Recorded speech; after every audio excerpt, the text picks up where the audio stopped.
জঙ্গলে তিনটে মোষ থাকত।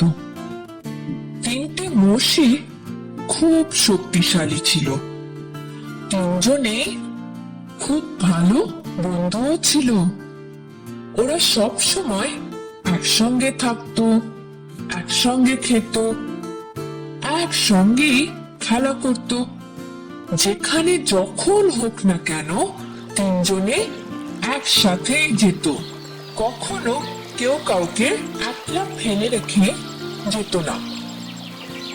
ওরা জঙ্গলে থাকলেও অন্য কোনো জন্তু, এমনকি বাঘ পর্যন্ত সাহস পেত না ওদের ধারের কাছে আসার।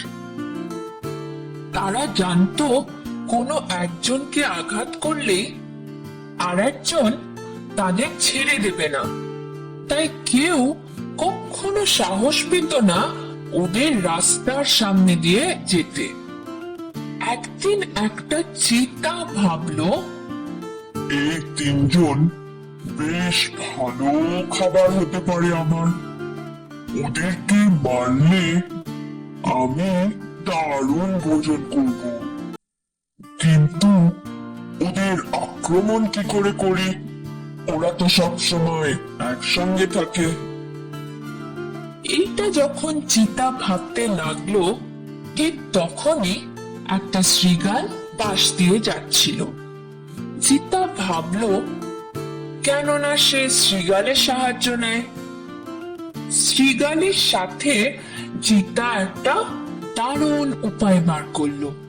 একটা মোষের কাছে গিয়ে শৃগাল বলল,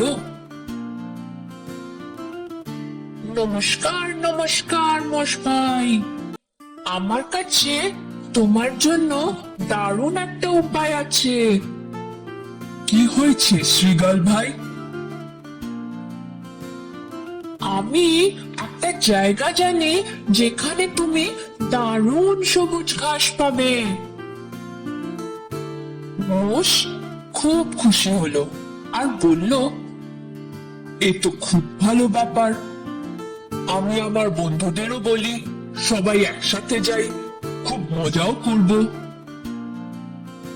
না না, সেটা হবে না।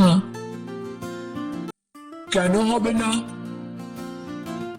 কারণ ওই জায়গায় খালি একখানাই মোষ ঘাস খেতে পারবে।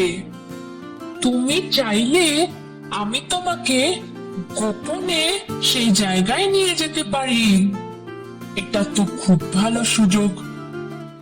আমি যদি একটুখানি ভালো মন্দ খেতে পারি, যাই না শৃগালের সাথে।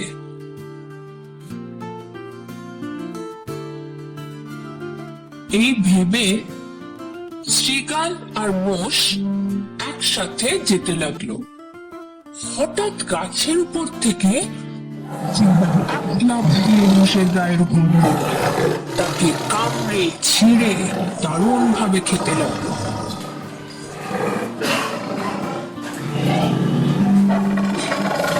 পরের দিন শৃগাল আবার আরেকটা মোষের কাছে গেল, গিয়ে বলল, নমস্কার নমস্কার মোষ ভাই, কি হলো? তোমার আরেকজন বন্ধু কোথায় গেল? তোমরা কি সবসময় একসঙ্গে থাকো? আমরা ঠিক জানি না, গতকাল থেকে ওকে আর দেখা যাচ্ছে না। কিছু বলেও নি আমাদের।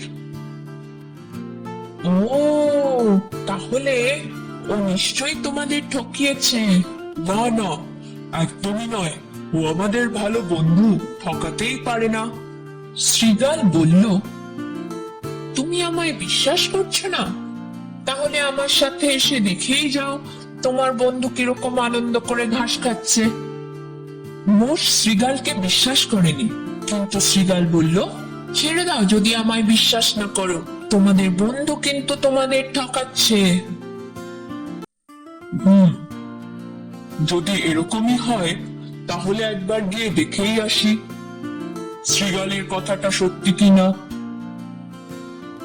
তাই মোষ শৃগালের সাথে যেতে লাগলো। গাছের ওপর আবার চিতা অপেক্ষা করছিল। তার মাংস কেটে তাকে ছিঁড়ে মোষ আবার একটা জমজমাট ভোজন করল।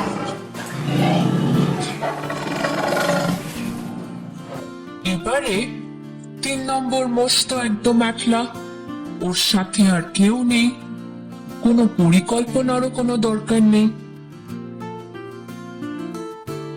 তাই পরের দিন চিতা 3 নম্বর মোষের কাছে গেল, 1 লাফ দিয়ে তাকে আক্রমণ করলো আর তাকেও খেয়ে নিল। এইভাবে চিতা সব কটা মোষকে খেয়ে নিল। বাচ্চারা, এই গল্প থেকে আমরা কি শিখলাম? একটাই বল, পরের কথা বিশ্বাস করে নিজের বন্ধুকে কখনো সন্দেহ করো না।